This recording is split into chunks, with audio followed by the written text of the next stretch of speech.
Hi, welcome to this series of videos where I run you through what to expect in this program.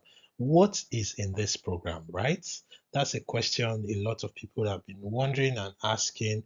What can I expect to learn from process improvement for manufacturing, especially as it relates to food and beverage? So I thought it would be important to do a series of video running you through module by module what each module contains, and how it fits into the larger picture of the entire course.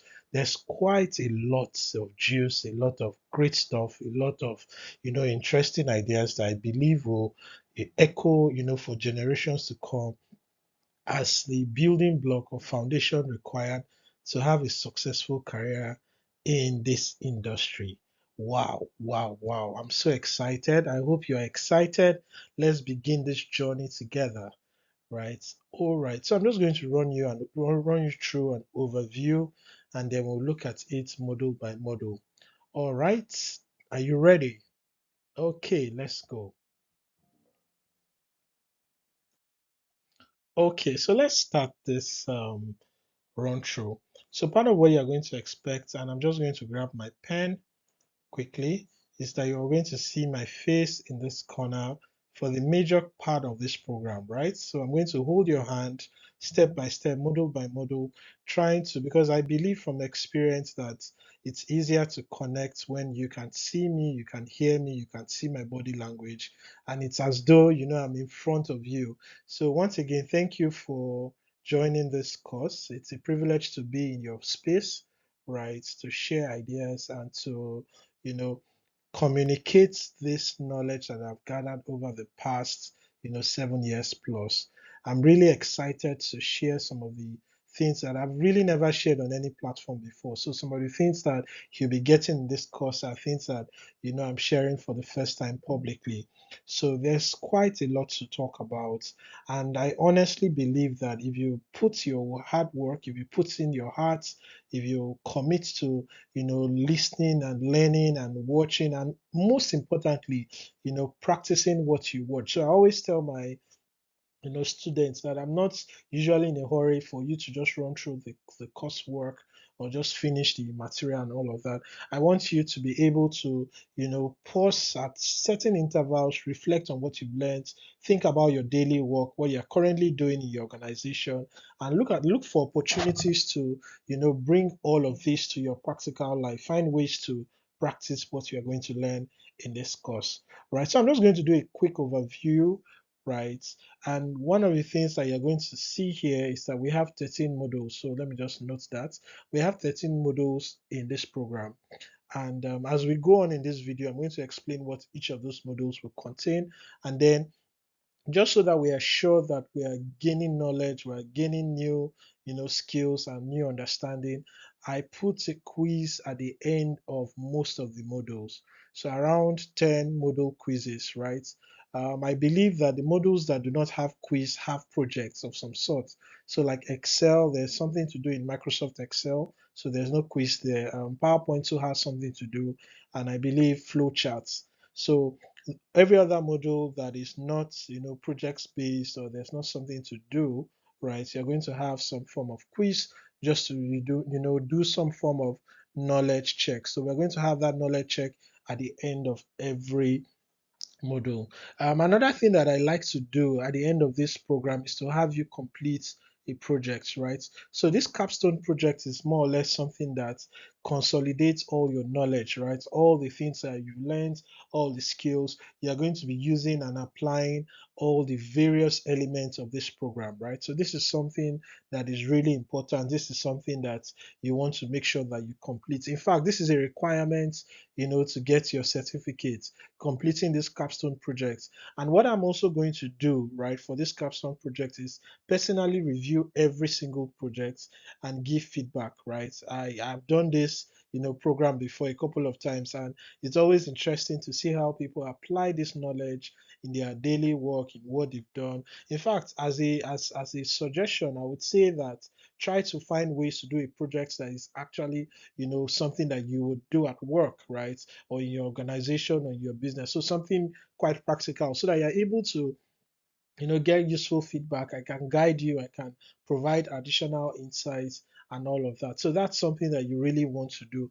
And of course, you're going to get your certificate of completion at the end once you fulfill the requirements, right? The requirements are stated in the portion of the program. So if you go to the program, I state requirements to get your certificate, completion of the coursework, your quiz, and of course, your capstone projects, right? And then in the course of 3 months that the program has started, you're going to have two live sessions. So we're going to have some live sessions, preferably on a Saturday, right, where we spend an hour or two, answering specific questions from the program.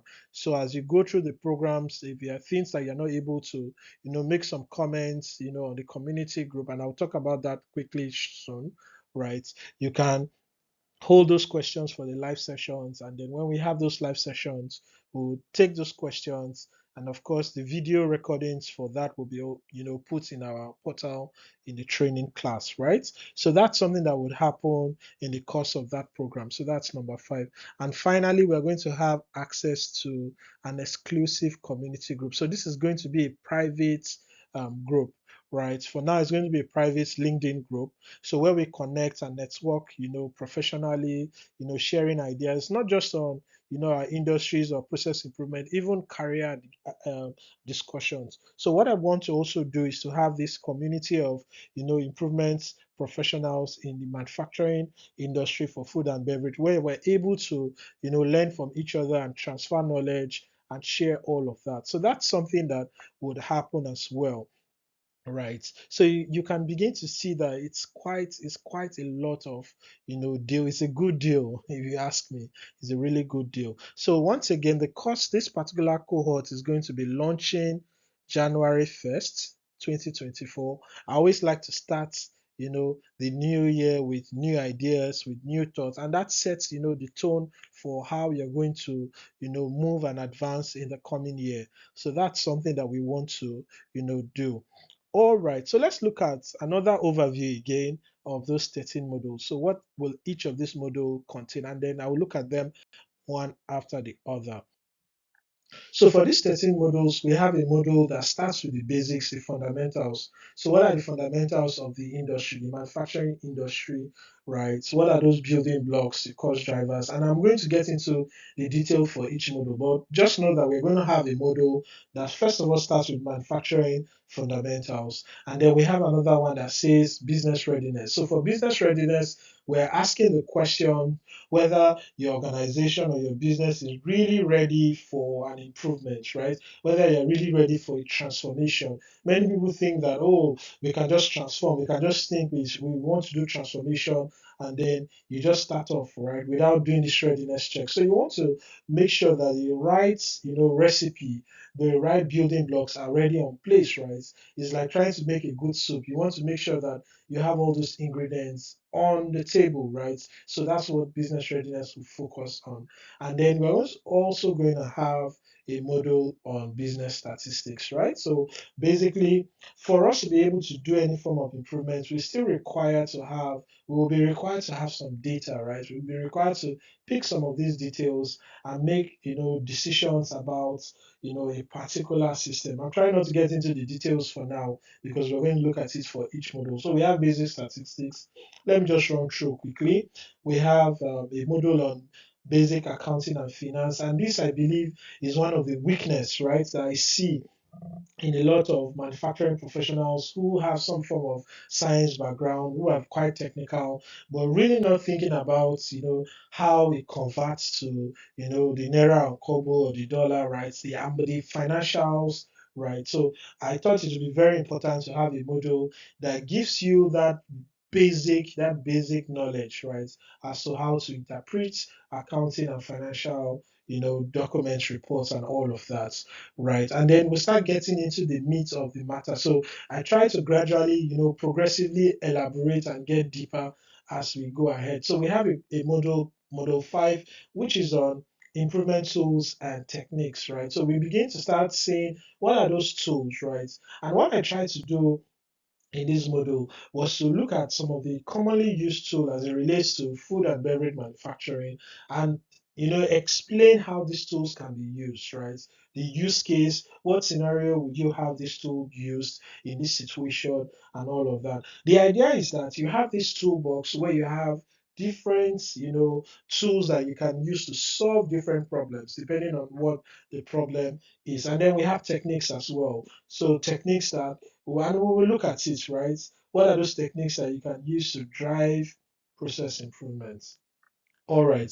Another fundamental element here is Module 6, which is on team, right? So, what are the team basics? What is even a team, right? What are the definitions? How do you manage a team? How do you resolve conflicts? How do you run an effective, team meeting and all of that? So, we'll look at some of those details, as we look at each module. And then we look at Module 7, Lean Six Sigma Fundamentals, right? This is also a very important framework, especially for manufacturing. In fact, I dare say this is one of the most important models in this entire course. And what you would find, as you go through this program, is that there are many things that I will refer to, that I would have explained in previous modules that are connected to Lean and Six Sigma fundamentals, right? So when we talk about statistics, when we talk about the tools and techniques, in previous chapter, and even after that, right, when we talk about other tools, you see how it connects back to using Lean and Six Sigma as a framework to bring in all of these tools, all of these techniques, all of this technology, and all of that together. So this is such an important model. So I've put it in the middle so that you have some building blocks, and then as you go ahead, you keep thinking about, well, how does this connect to Lean? How does this connect to Six Sigma? Right. Another important module is on Microsoft Excel, right? This is the most commonly used analytical tool in the industry, right? Not just even in manufacturing industry, in virtually, most industries. Yes, there's a lot of advancements in other technological tools, right? SQL, Python and all of that. But what is commonly used now across all industries, across regardless of how sophisticated that business is Microsoft Excel. And this is a skill that you need to at least have a working knowledge of, right? So that's why it's here, and that's why it's important for us to, understand how this can be used for process improvements, right? And then we have Module 9 that talks about storytelling with with Microsoft PowerPoint, right? This is also an important module because what you want to be able to do is to convert all the information, convert all the strategies, all your plans, all the innovations, all the transformation, all your actions, all the things that you're going to execute in a way that you communicate, your improvements, your direction, all you want to achieve, right? Because again, one of the fundamental things you will learn in this course is that the primary assignment, or one of your primary assignments as a professional trying to drive transformation, is communicating your results, communicating your actions, communicating your need for support and all of that. And one tool that you will use to do this communication, to your stakeholders will be PowerPoint. So it bears mentioning that you should at least have a working knowledge, how this tool works, how you're able to create your stories in a compelling way that drives execution, right? That drives action. All right, and then we move to module 10 where we talk about project management, right? We're going to talk about, what the project is, what the latest principles are for managing projects, how to think about agile, right? Agile mindset. And we're also going to look at a very common agile, practice use, which is Scrum, right? And the idea is that you are able to use the Scrum framework or project management, fundamentals to drive your project in a structured way, right? To drive it in a way that you are able to get all stakeholders on board, communicate your results, communicate your support required, and all of that in a way that drives execution, that moves the needle, right? And this is what I have a bias for execution. So I want you to be able to hit the ground running using the latest, thoughts and principles to create the magic that is required to have transformation in your business, right? And then next module you have is flowchart for process improvements, right? We are going to look at the key principles for flow charting, right? How do you do a proper flow chart? And then we're also going to explore the BPAMN 2.0 framework, right? I'm not going to say too much now, but we'll see more in the course. And then we're going to look at some common flowcharting tools, how to use them, right, to achieve, a very crispy, sharp flowchart for your business. So regardless of what kind of flowchart you use, there are quite some tools, and we're going to look at least two of them, to be able to drive, effectiveness in drawing your flowcharts and having them out of your way done properly, right? And as we get towards the end of the program, I thought it would be important to look at some emerging technology and trends in manufacturing. So as it relates to food and beverage manufacturing, what are those technologies? What are those trends that are emerging? So you have 4.0, Industry 4.0, sustainability trends and other tech tools and platforms, that will be very useful for driving improvements projects. So one of the key things, right, and this is one principle that I hold on dearly, is that don't reinvent the wheel, right? So if there's a technology or if there's a trend that can be useful to improving your processes, your way of doing business in the organization, there's no point trying to create it, from scratch. What we want to do is leverage on existing and emerging trends, right? And so this is one model that I'm going to constantly, keep updating, right? So while we are preparing for this course, I've done, some updates, right? It will interest you to know that, within the next 6 months there might be additional trends, that will be relevant. So that's something I'll also keep watching, and I'll keep updating. And that's the beauty of this program, right? Literally, there's no module here that is going to remain the same. So I'm going to, keep updating as I learn more, as I do more, as I experience more. We're going to keep learning and updating this all together, right? And then finally, I'm going to talk about some projects that I've done, right, over the past 7 years plus, right? Some of those key projects. We're going to dissect those projects, look at what went wrong, the lessons learned, how it was executed. I'm going to take you behind the scenes, right, to look at some of those things together, right? So it's quite interesting, and I'm hoping that you're going to commit to doing the work to learn and following the process to grow. You will be surprised how much of a difference committing to the next, let's say, give or take 30 hours over the period of a couple of weeks, maybe 5 6 7 weeks of this program, and how much you are going to grow in terms of experience, in terms of knowledge, even your mindset, right? How you think about the industry as a whole. All right, I'll see you in the next one. So we'll start with module one in the next video.